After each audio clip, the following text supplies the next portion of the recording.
Hello बच्चों, let's see the question. Match the column 1 with column 2। Column 1 और column 2 mention की गई है zymosis, link reaction, glutamate, isomerase, EMP pathway, और इधर कुछ उससे रिलेटेड कॉलम 2 में दिए गए हैं और इनमें से आपको बोल रहा है मैच करने के लिए। Let's have a look at the key concept to solve this question.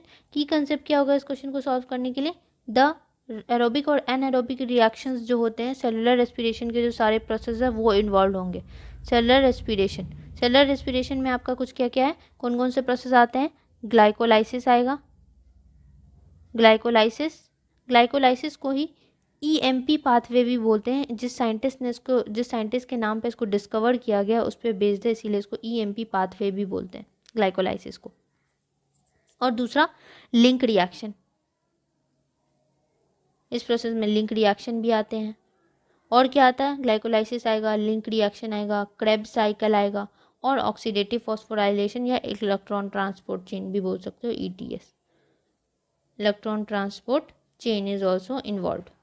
अब उस पर बेस्ड आपको सबसे पहले ऑप्शन देखते हैं क्या बोल रहा है। सबसे फर्स्ट में दिया है zymosis. First we have to know zymosis होता क्या है।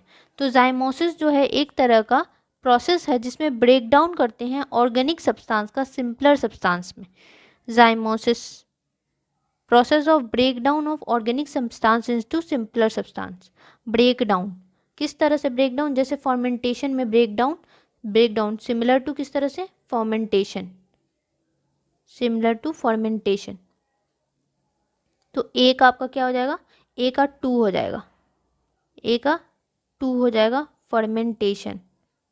जाइमोसिस का फॉर्मेंटेशन हो गया, ठीक है। उसके बाद लिंक रिएक्शन पे आते हैं। लिंक रिएक्शन में कौन इन्वॉल्व होता है? फर्स्ट वन ए का मिल गया हमको, जाइमोसिस का क्या हो गया? ए का 2 हो गया, ए का 2 हो गया। बी पे आते हैं, बी में बोल रहा है लिंक रिएक्शन। अभी मैंने आपको बोला लिंक रिएक्शन में कौन इन्वॉल्व होता है? Link reaction acetyl coenzyme A से रिलेटेड होता है, तो लिंक रिएक्शन के लिए हो जाएगा एसिटाइल कोएंजाइम ए, जो कि आपके 4th ऑप्शन पे है। एसिटाइल कोएंजाइम ए के बिना नहीं हो सकता लिंक रिएक्शन। सी पे आओ, ग्लूटामेट। सी में बोल रहा है ग्लूटामेट। ग्लूटामेट आपका कहाँ इन्वॉल्व होता है? तो ग्लूटामेट आपका इन्वॉल्व होता है सिट्रिक एसिड साइकिल में अल्फा कीटोग्लूटरेट में। अल्फा कीटोग्लूटरेट कौन से ऑप्शन पे? 3rd ऑप्शन पे, अल्फा कीटोग्लूटरेट। उसके बाद देखो डी पे क्या बोल रहा है? आइसोमरेज। आइसोमरेज नाम से ही आपको पता चल रहा है एक तरह का एंजाइम है, एज लगा हुआ। Isomerase is a enzyme. कहाँ पे ये मिलता है? ग्लाइकोलाइसिस के प्रोसेस में ये आपको एंजाइम मिलता है। जब क्या होता है, ग्लाइकोलाइसिस का जब प्रोसेस करा रहे होते हैं उसमें एक स्टेप आता है जिसमें 3-फॉस्फोग्लिसरल्डिहाइड को हमको कन्वर्ट करना होता है। 3-फॉस्फोग्लिसरल्डिहाइड को हमको उसी के एक आइसोमर में बदलना होता है। तो यहाँ पे यूज़ करते हैं आइसोमरेज को, DHAP में बदलना होता है। तो यहाँ पे आइसोमरेज एंजाइम का यूज़ करा जाता है। यार आइसोमरेज इज यूज्ड। तो आइसोमरेज DHAP से रिलेटेड हो गया, ऑप्शन नंबर 5 DHAP। और लास्ट में DE में बोल रहे EMP पाथवे। EMP पाथवे में ई नंबर इज ग्लाइकोलाइसिस। अभी बोला glycolysis, EMP pathway. EMP pathway कौन से पॉइंट पे दिया गया है? सी। EMP pathway for glycolysis number 1।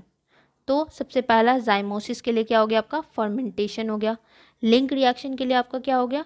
Acetyl coenzyme A हो गया। ग्लूटामेट के लिए क्या हो गया? अल्फा कीटोग्लूटरेट हो गया। आइसोमेरेज के लिए क्या हो गया? आइसोमेरेज हमने बोला कि ग्लाइकोलाइसिस के प्रोसेस में एक स्टेप होती है, आइसोमर बनाना होता है 3-PGA फॉस्फोग्लिसरल्डिहाइड को DHAP में, तो आइसोमेरेज एंजाइम के प्रेजेंस में होता है। लास्ट वाला है आपका EMP pathway. EMP pathway glycolysis को ही बोलते हैं। इसके जो 3 साइंटिस्ट थे उसके नाम पे बेस्ड रखा गया है EMP पाथवे। तो इसका हो गया फर्स्ट वाला। Hope you understood the question. Thank you.